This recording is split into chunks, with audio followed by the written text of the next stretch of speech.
이제 제가 이제 수요일마다 설교할 때는 이제 사도행전을 가지고 이제 하려고 이제 이렇게 노력을 하고 있는데요. 오늘 말씀의 제목이 이제 우리가 회복되면이라는 그런 제목을 가지고 이제 은혜를 나누고자 합니다. 아마 여러분들은 회복하고 싶은 것이 있을 거예요. 우리 여자분들은 우리 아가씨 때의 그런 날씬한 몸매, 콜라병 같은 그런 허리를 회복하고 싶은 사람들이 있겠죠. 그죠? 우리 또 남자분들은 청년 때의 그런 체력들을 회복하고 싶은 분들이 있을 겁니다. 저 같은 경우에는 거울을 보면서 생기를 잃어가는 저의 피부를 보면서 또 늘어나가는 주름을 보면서 내가 참 20대 때는 탱탱했는데 이렇게 생각하면서 그것을 좀 회복했으면 하는 마음이 있습니다. 그런데 요새는 우리 10대들 보면, 우리 청소년들을 보면 정말 팽팽한데도 거기에 또 화장을 하더라고요. 남자들도 거기에 또 화장을 하는 걸 보면서 우리 어르신들과 다른 분들이 좀 보면 이해가 안 갈 수도 있을 것 같은데, 근데 우리의 육체는 아무리 이렇게 노력해도 젊을 때 피부로 돌아가기도 힘들고 또 몸매로 돌아가기도 힘들고 체력으로 돌아가기도 힘듭니다. 그렇지만 우리가 영적인 것, 특히 이제 교회 회복을 많은 분들이 돌아가야 된다라고 이렇게 말하고 있습니다. 그래서 어느 때의 교회로 돌아가야 되느냐? 우리가 초대교회 때로 돌아가야 된다라고 이렇게 말들 하고 있습니다. 그래서 정말 우리가 초대교회로 회복하기 위해서는 우리가 어떻게 해야 되는지 오늘 말씀을 통해서 좀 알아보고자 합니다. 우리 43절을 한번 다 같이 읽어보겠습니다. 사람마다 두려워하는데 사도들로 말미암아 기사와 표적이 많이 나타나니. 아멘. 여기 보니까 사람마다 두려워하는데 사도들로 말미암아 기사와 표적이 많이 나타나니라고 이렇게 말씀하고 있습니다. 이 말씀은 뭐냐면 사도들, 즉 목회자들의 영성이 회복이 되었다는 것입니다. 그래서 기사와 표적이 나타나기 시작했습니다. 그래서 병자들 위해서 기도하면 병이 낫고 또 옥중에 갇혀 있는데 거기에서 기적적으로 풀려나기도 하는 일들이 나타나기도 합니다. 이런 기사와 표적을 보면서 하나님이 살아계시는구나, 야, 그리스도인들과 정말 함께 하시는 것이 바로 하나님이구나라는 것들을 많은 사람들에게 보여주게 되면서 많은 사람들이 하나님을 두려워하며 경외하게 되었습니다. 그래서 2장 14절에 보면 또 베드로의 설교를 봤을 때도 이 베드로의 설교에 베드로의 영성에 놀라운 회복이 있었던 것을 볼 수가 있었습니다. 우리 베드로의 설교를 한번 살펴보면 그 설교의 내용의 요지는 이렇습니다. 첫 번째는 구약에 예언된 대로 마지막 날이 되면 성령을 각 사람에게 부어주겠다고 했는데 그것이 이루어졌다라는 것이 바로 베드로의 설교의 첫 번째 요지였습니다. 그래서 구약에는 특별한 사람에게 어떤 특정한 장소 가운데 성령이 임하고 특정한 장소에게 임했는데 신약 가운데서는 어린 자녀이든 아니면 청년이든 나이 든 사람이든 모든 사람들에게 바로 성령을 선물로 주시겠다라고 말씀하고 있는 것이 베드로의 첫 번째 설교였습니다. 두 번째는 뭡니까? 예수님이 법 없는 자들의 손을 빌려 십자가에 못 박혀 죽었지만 사망에 매여 있을 수 없이 하나님이 부활시켰다. 바로 예수 그리스도가 음부에 버림받지 아니하고 그의 육신이 썩은 바 되지 아니하고 부활하셨습니다라고 말하는 것이 사도 베드로의 두 번째 설교였습니다. 그리고 세 번째는 바로 회개하고 예수 이름으로 세례를 받으면 바로 성령을 선물로 받게 될 것이다라고 말씀하고 있는 것이 사도 베드로의 설교였습니다. 베드로가 어떠했는지 여러분들이 잘 아시지 않습니까? 베드로가 회복되기 전에는 바로 여종 앞에서도 예수님을 부인하는 사람이었습니다. 두려움에 떨며 도망가는 사람이었습니다. 그래서 십자가 연덕에 예수님의 죽음을 지켜보지 못했던 그였습니다. 그러나 그가 성령으로 온전히 회복되니까 제사장들과 서기관들과 바리새인들로 이루어진 그 막강한 권력의 공회 앞에서도 그는 담대하게 외칩니다. 예수님이 죽음의 권세를 이기고 부활하셨습니다. 그 예수 그리스도의 능력으로 이 안준뱅이가 이렇게 고침을 받게 된 것입니다라고 선포를 하게 된 것을 볼 수가 있습니다. 공회가 협박하면서 이 베드로와 요한에게 도무지 예수의 이름으로 다시는 말하지 말라라고 말하니까 뭐라고 말합니까? 내가 하나님 앞에서 너희의 말을 듣는 것이 옳은지 아니면 하나님의 말씀을 듣는 것이 옳은지 너희가 판단하라라고 그렇게 담대하게 용기 백배하게 말하는 사람으로 변화하게 되는 것을 볼 수가 있습니다. 이렇게 바로 이 교회 지도자들이 목회자들이 영성을 회복하게 되면 사람들이 하나님을 두려워하게 됩니다. 교회가 회복되어서 막강한 영향력을 미치게 됩니다. 왜 우리가 기독교가 이렇게 무시당하고 있을까? 그것은 목회자의 책임이 크다고 생각합니다. 목회자 한 사람으로서 죄송한 마음을 금할 수 없습니다. 우리 전국 목회자들의 430명을 놓고 실천신학대학의 정재은 교수님이 이렇게 조사를 했다고 합니다. 한국 교회의 당면한 문제는 무엇 때문인가 라고 이렇게 조사를 하니까 그 목회자들도 42.3% 정도는 목회자의 자질 부족이다라고 이렇게 말씀하더라고요. 그리고 두 번째로는 성도들의 신앙의 실천 부족이 부족해서이다. 그리고 세 번째는 지나친 그런 양적 추구가 있어서 그렇게 된다라고 이렇게 말하고 있습니다. 이 말은 어떻게 말하면 목회자가 바뀌면 교회가 바뀔 수가 있고 성도들의 실천의 삶을 살게 되면 이 사회가 변화되고 그리고 교회가 양적 추구가 아니라 질적인 추구를 하게 되면 교회가 영향력을 가질 수 있다라고 이렇게 말씀하고 있는 것입니다. 그래서 그러면 우리가 정말 우리가 목회자들이 변화해야 되는데 목회자들이 자기 자신의 노력도 있어야 되지만 우리 성도님들의 그런 기도가 있어야 됩니다. 성도님들이 우리 목회자를 위해서 어떻게 구체적으로 기도해야 될지 댄 레이랜드 목사님이 한번 이렇게 월요일마다 주일까지 이렇게 목회자를 위해서 기도하라라고 좀 보여준 내용이 있는데 같이 한번 보겠습니다. 우리 한번 다 같이 한번 보겠습니다. 월요일에는 무엇을 위해서 기도하는지 목회자의 가정을 위해서 기도하라. 하나님께서 주시는 평화와 보호하심을 위해서 목회자가 그의 아내와 좋은 관계를 맺도록 가족들과 함께 질적으로나 양적인 시간을 나눌 수 있도록 화요일 보겠습니다. 목회자에게 지혜를 주시도록 간구하라. 그리스도의 마음을 품도록 하나님의 뜻을 따라 결정을 내리도록 성경 말씀을 잘 이해하도록. 수요일 한번 볼게요. 목회자의 사역을 위해서 기도하라. 분명한 비전을 가지도록 성경적 우선순위에 따라 사역할 수 있도록 하나님이 주신 영적 인사와 강점을 기초해서 사역할 수 있도록. 목요일 보겠습니다. 목회자의 건강을 위해서 기도하라. 목회자의 마음과 몸을 보호해 주시도록 스태미너와 건강을 지켜주시도록 스트레스를 풀 수 있는 사역을 할 수 있도록. 금요일 봅니다. 우리 좀 작아졌죠? 한번 그래도 읽어보겠습니다. 목회자의 영적 성장을 위해서 기도하라. 하나님을 향한 뜨거운 사랑의 마음과 이런 영혼에 대한 긍휼함이 있도록 성경적 통찰력이 새로워지도록 설교 준비가 아닌 자신을 위한 경건의 시간을 확보하도록. 토요일 목회자의 순수성을 위해서 기도하라. 순수한 동기를 지켜가도록 순수한 생각과 삶을 위해서 특별히 배우자에 대해서 신실함을 지켜가도록 정직하며 진실한 사역이 되도록. 주일입니다. 하나님의 기름 부으심이 목회자에게 임하도록 기도하라. 건강한 리더십을 위해서 말씀 전하는 일에 열정이 있도록 사역에 열매가 있으며 기쁨으로 감당할 수 있도록.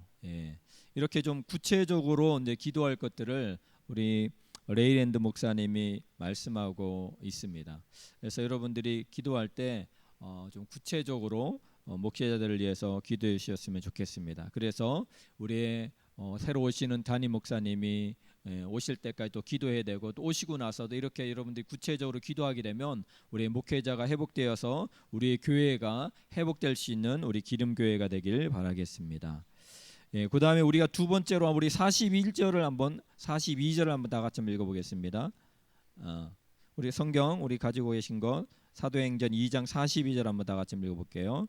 그들이 사도의 가르침을 받아 서로 교제하고 떡을 떼며 오로지 기도하기를 힘쓰니라. 아멘. 여기 42절 보니까 오로지 기도하기를 힘썼다라고 이렇게 말하고 있습니다. 그들은 초대교회 성도들은 기도를 우선순위에 두었습니다. 그래서 초대교회의 전환점이 바로 기도에 전념할 때 일어나는 것을 볼 수가 있습니다. 성령 세례가 언제 임했습니까? 바로 이 오순절 기간 동안에 정말 그들이 모여서 일심으로 오로지 기도에 임하게 될 때 성령의 충만함이 놀랍게 임했습니다. 또 3장에 보면 안준뱅이를 베드로와 요한이 어느 때 고치게 됩니까?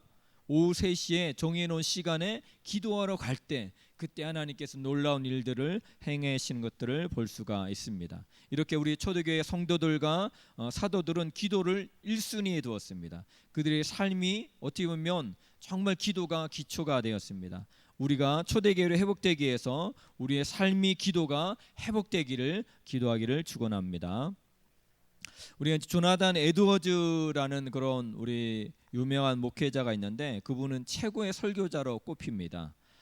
미국 역사에 큰 영향을 미친 가장 유능한 그런 신학자이면서도 목회자로 꼽히기도 하는데 이 에드워즈가 활동했던 18세기의 미국의 분위기를 보면 17세기는 청교도 시대여가지고 되게 영적인 분위기가 미국에 많았습니다. 그러나 18세기에는 되게 어떤 영적인 관심보다는 물질적인 관심이 팽배했던 것이 바로 미국 사회였습니다. 그래서 도덕적으로도 되게 문란하고 또 교회 안에서도 기도라든지 아니면 집회라든지 주일 성수 이런 것들에 대해서 열정들이 사그러져 가는 것이 바로 그때 당시 미국 교회였습니다.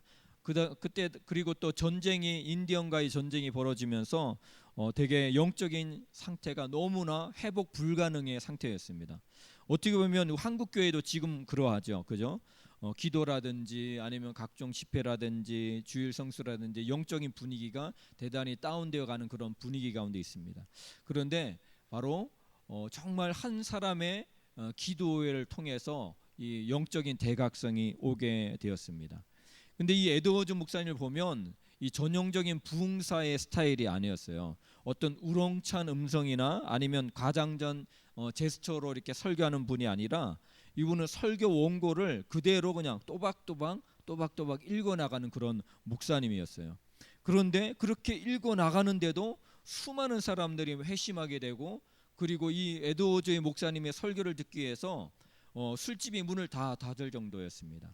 그러면서 그분은 정말 하나님과 교제하고 자기의 모든 것을 하나님께 아뢰는 삶을 살기로 작정하며 기도에 목숨을 거기로 그가 작정을 했기 때문에 그가 설교할 때 그런 놀라운 일들이 일어났다고 합니다. 그러면서 그가 남긴 글에 이런 말씀이 있다고 합니다. 기도하지 않고서 어떻게 거룩한 삶을 살아갈 수 있겠는가? 거룩한 삶을 산다는 것은 하나님께 헌신하는 삶을 산다는 것을 의미한다. 즉 하나님을 예배하고 섬기는 삶, 하나님의 일을 위해 봉헌된 삶이 곧 거룩한 삶이다. 하지만 기도의 의무를 이행하지 않고는 결단코 그런 삶을 살 수 없다. 기도하지 않고서 어떻게 성령과 동행한다고 말할 수 있으며 지극히 높으신 하나님의 사람이라고 주장할 수 있으랴라고 이렇게 말하고 있습니다. 그것처럼 우리 기도하지 않고서는 거룩한 삶을 살아갈 수 없다라고 말합니다. 우리의 기도가 회복되지 않으면 우리가 초대교회로 회복될 수가 없는 것입니다. 우리가 기도하지 않으면 성령과 동행할 수가 없는 것입니다. 성령과 동행하지 않으면 우리 기름교회가 초대교회로 회복될 수가 없습니다. 다시 한번 우리가 정말 오로지 기도에 힘쓰는 저와 여러분 되기를 축원하겠습니다. 세 번째로 우리가 초대교회로 회복되기 위해서는 우리 44절 우리 45절 한번 다 같이 한번 읽어보겠습니다. 시작. 믿는 사람들이 다 함께 있어 모든 물건을 서로 통용하고 또 재산을 소유를 팔아 각 사람의 필요를 따라 나눠주며. 여기 보니까 교제가 성도 간에 서로 사랑하는 그 교제가 온전히 회복될 때 우리 초대교회로 회복될 수 있다라고 말하고 있습니다. 그래서 교제가 회복되기 위해서 세 가지의 함께하는 것이 있어야 된다고 말하고 있습니다. 먼저 함께 시간을 같이 하는 것입니다. 그리고 또 함께 먹는 것을 같이 하는 것입니다. 그리고 또 함께 물건을 공유하는 그런 일들이 있게 될 때 초대교회로 회복될 수 있다라고 그렇게 말하고 있습니다. 그들은 매일 함께 했습니다.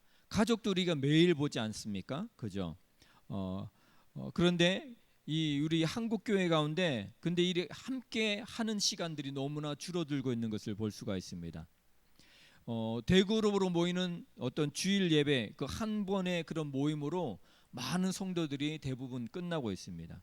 그러나 부흥하는 교회들, 정말 생명력 있는 교회들 보면 이 소그룹 모임들, 이 구역 예배들이 그런 어떤 기간 모임들이 회복되는 교회들이 그 교회들이 영적으로 회복되는 것을 볼 수가 있습니다. 그래서 이 소그룹 모임이 그런 어떤 단순한 모임의 차원을 떠나서서 오늘 말씀해 보니까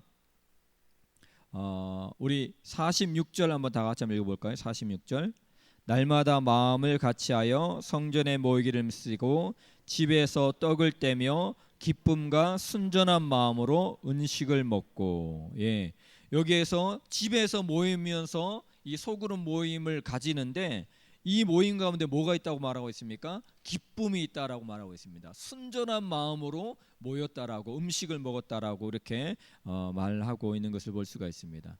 그래서 우리 건강한 교회들 보면 이런 소그룹들을 추구하는 교회들 보면 정말 그 소그룹 가운데 그 구역 가운데 정말 기쁨이 있습니다. 그래서 정말 건강한 교회 성장하는 교회를 추구하는 교회는 어떤 교회들 보면 구역에 이렇게 방학을 하잖아요. 근데 이 소그룹 모임 구역은 하나의 교회다. 그렇기 때문에 방학은 있어서 안 된다라고 이렇게 말한 거예요. 만약에 우리 기름교회가 날씨 덥다고 아니면 날씨 춥다고 오늘 주일 예배 없습니다. 이러면 말이 됩니까? 안 됩니까? 말이 안 되는 것처럼 정말 어떤 소그룹 안에 그것이 교회라고 생각하면 거기 안에 참다운 우리 소그룹은 그런 어떤 정말 생명력 있는 그런 소그룹이 되기 위해서는 쉬어서 안 된다고 이렇게 주장합니다. 그래서 이 교제에 있어서 함께하는 이제 소그룹이 회복돼야 되고 그 다음에 함께 먹는 것이 있어야 된다라고 말합니다. 예수님도 보면 마지막 만찬 때 뭘 하죠? 예수님도 함께 먹습니다. 그죠? 부활하시고 예수님이 갈릴리 바닷가에 갔을 때 뭘 하죠? 제자들에게 먹을 걸 주는 것을 볼 수가 있습니다. 떡과 고기를 구워서 주는 것을 볼 수가 있습니다. 예수님은 제자들과 함께 먹는 것을 너무나 소중히 여기셨습니다. 우리 한국 민족도 이게 먹는 걸 되게 소중히 여기죠. 그죠? 콩 한 쪽각도 나눠서 먹으라고 이렇게 말하지 않습니까? 그래서 함께 먹는다 해서 식구입니다. 식구. 먹을 식자 입구지 않습니까? 그래서 가족이라는 것은 영적인 가족이라는 것은 함께 먹는 것이었습니다. 그래서 우리가 소그룹이 활성화되려면 교회가 정말 소그룹이 활성화되려면 잘 먹어야 합니다. 제가 이제 휴스턴에 이 세계 여러 교회 중에서 가장 건강한 교회, 소그룹이 잘 되는다는 교회가 휴스턴에 있는 서울 침례교회거든요. 그래서 그 서울 침례교회를 한번 가봤어요. 근데 그 교회는 대부분의 한 80% 90% 이상이 구역 모임을 다 집에서 모입니다. 그러면서 집집마다 돌아가면서 그 구역에 방학이 없어요. 그래서 매주 이렇게 한 집마다 돌아가면서 그 집에서 같이 먹으면서 같이 마음을 나누고 같이 웃고 같이 어떤 기도 제목을 나누고 하는 것들이 그 교회가 건강하게 성장할 수 있는 비결이라고 이렇게 말하더라고요. 그래서 정말 우리의 구역 가운데서 함께 먹으면서 작은 것 하나라도 나누면서 더욱더 우리 구역 가운데 건강한 소그룹으로 성장할 수 있는 우리 기름교회가 되길 바라겠습니다. 그 다음에 세 번째로는 뭐냐면 함께 물건을 공유하는 것입니다. 어떻게 보면 교회의 다른 공동체들도 함께 모이는 것 할 수 있습니다. 그죠? 그 다음에 함께 먹는 것 할 수 있습니다. 그런데 함께 사용하는 것 그것까지는 다른 공동체에서 하지 못하고 있지만 이 초대교회 공동체는 자기들의 물건을 같이 공유하는 그런 진정한 공동체였습니다. 근데 이게 어떻게 보면 이 공동체가 함께 먹고 함께 어떻게 보면 시간을 쓰고 함께 물건들을 공유하는 이 공동체가 너무나 중요하기 때문에 사단들은 이단들을 통해서 이런 운동들을 벌여가지고 이런 것들을 통해서 함께 공유하는 것에 대해서 얘기하게 되면 이단처럼 이렇게 보고 이상한 색안경 끼고 보게 합니다. 그래서 이런 공동체가 진정한 공동체로 나아가기 위해서 이것들을 해야 되는데 이런 것들을 강조하지 못하게 합니다. 우리 한국 교회도 그랬어요. 보면 박태선 교주의 정도관이 어땠습니까? 여기에 함께 먹고 또 함께 시간을 공유하고 함께 물건을 공유하기 위해서 그들이 어떻게 했습니까? 모여서 같이 살았거든요. 이런 어떤 운동들을 벌이게 되고 또 이렇게 시한부 종말론들 사람들 보면 날마다 모여가지고 함께 이렇게 시간을 보내고 함께 모여 사는 것들에 대해서 뭐 이렇게 하게 되다 보니까 이제 이 한국 교회는 이런 어떻게 보면 같이 물건을 공유하고 함께 먹고 함께 시간 사용 이런 것들에 대해서 강조하게 되면 잘못된 시선으로 보는 것들이 볼 수가 있습니다. 그래서 우리가 정말 초대교회처럼 회복하기 위해서 다시 한번 우리가 하나님 앞에서 함께 먹고 함께 공유하며 함께 있는 그런 것들을 회복할 수 있는 우리의 기름 공동체가 되기를 축원합니다. 우리가 어떻게 보면 함께 있고 함께 먹고 또 함께 공유하는 것, 이 거창한 것은 하지 못할더라도 우리 안에 좀 서로를 향한 작은 격려들을 회복되는 그런 교제 공동체가 되었으면 좋겠습니다. 여러분들 핸델을 잘 아시죠? 핸델이 근세기에서 가장 뛰어난 작곡가입니다. 그가 만드는 곡마다 사람들이 큰 호응을 받게 되었는데, 근데 이 핸델에 대해서 좋아하는 사람만 있었던 것이 아니라 되게 시기하는 사람들이 있었습니다. 그래서 이 공연장마다 깡패를 보내게 되는 거예요. 그러니까 이 공연장마다 공연을 하게 되면 깡패를 보내게 되니까 이 공연장마다 이 핸델의 공연을 하지 않으려고 하게 되는 거예요. 그래서 너무나 나중에는 이 핸델이 너무나 힘들어서 절망한 나머지 뇌졸중이 오게 되었습니다. 그래서 반신불구가 되었는데, 그렇게 너무나 슬픔으로 지내고 있었는데 어떤 한 시인으로부터 편지를 받게 됩니다. 주님은 사람들에게 멸시와 버림바 되었습니다. 그러나 지금 전능의 주님은 온 세상의 왕이 되어 다스리고 계십니다. 힘을 내십시오라는 그 편지를 받게 되면서 이 사람이 정말 완전히 절망에 빠졌는데 이 편지 하나에 힘을 얻게 되고, 이 사람이 핸델이 23일간의 식음을 전폐하면서 계속해서 한 곡에 매달리게 되면서 24일째 되고 나서 그가 이렇게 악보를 이제 만들고 나서 그렇게 고백했다 합니다. 내 앞에 하늘이 열렸다. 나는 전능하신 하나님을 배웠다라고 말하면서 그때 나온 게 뭔지 아십니까? 메시아입니다. 메시아. 예. 어떻게 보면 이 메시아가 나올 수 있게 된 것이 한 사람의 작은 격려의 편지, 힘을 내십시오라는 그 격려의 편지 때문에 인류에게 영감을 주는 그런 놀라운 핸델의 메시아가 나오게 된 것을 볼 수가 있습니다. 그것처럼 여러분들 안에 정말 많은 사람들에게 내가 함께 시간을 교제하기 위해서 보내지 못한다 할지라도, 다른 사람에게 음식을 서서 어떻게 보면 자기의 물질을 쓰지 못한다 할지라도 여러분들의 작은 시간을 내어서 힘내세요라고 여러분들이 문자 하나 보낸다면, 여러분들이 힘내세요라고 전화 한 통화 해준다면 그를 통해서 놀라운 일들이 하나님이 하실 수가 있는 것입니다. 그래서 여러분들이 교제를 회복해야 된다고 해서 우리가 거창한 것만 생각하는 것이 아니라 정말 내가 우리 기름교회를 회복하기 위해서 내가 할 수 있는 작은 행동들이 무엇일까 한번 생각해 보시며 나아가는 저와 여러분들 되기를 바라겠습니다. 우리가 정말 회복하기 위해서 목회자의 영성이 회복되어야 합니다. 새로 오시는 목사님을 위해서 여러분들이 구체적으로 기도해 주시면 감사하겠습니다. 또 우리의 기도가 회복되어야 됩니다.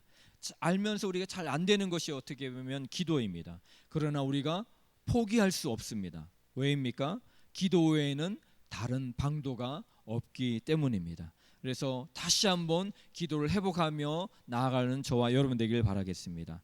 그리고 우리의 교제가, 우리의 사랑이 회복되기를 바라겠습니다. 그래서 여러분들이 거창한 것 하지 못한다 할지라도 하나님, 내가 오늘 시간을 내어서 정말 어떻게 편지라도 아니면 문자라도 전화라도 다른 사람을 회복하는데, 다른 사람을 위해서 격려하는데 제가 사용하겠습니다 라고 그렇게 결단하며 나아가는 저와 여러분 되기를 바라겠습니다. 이 시간 우리 좀 기도하며 나아가겠습니다.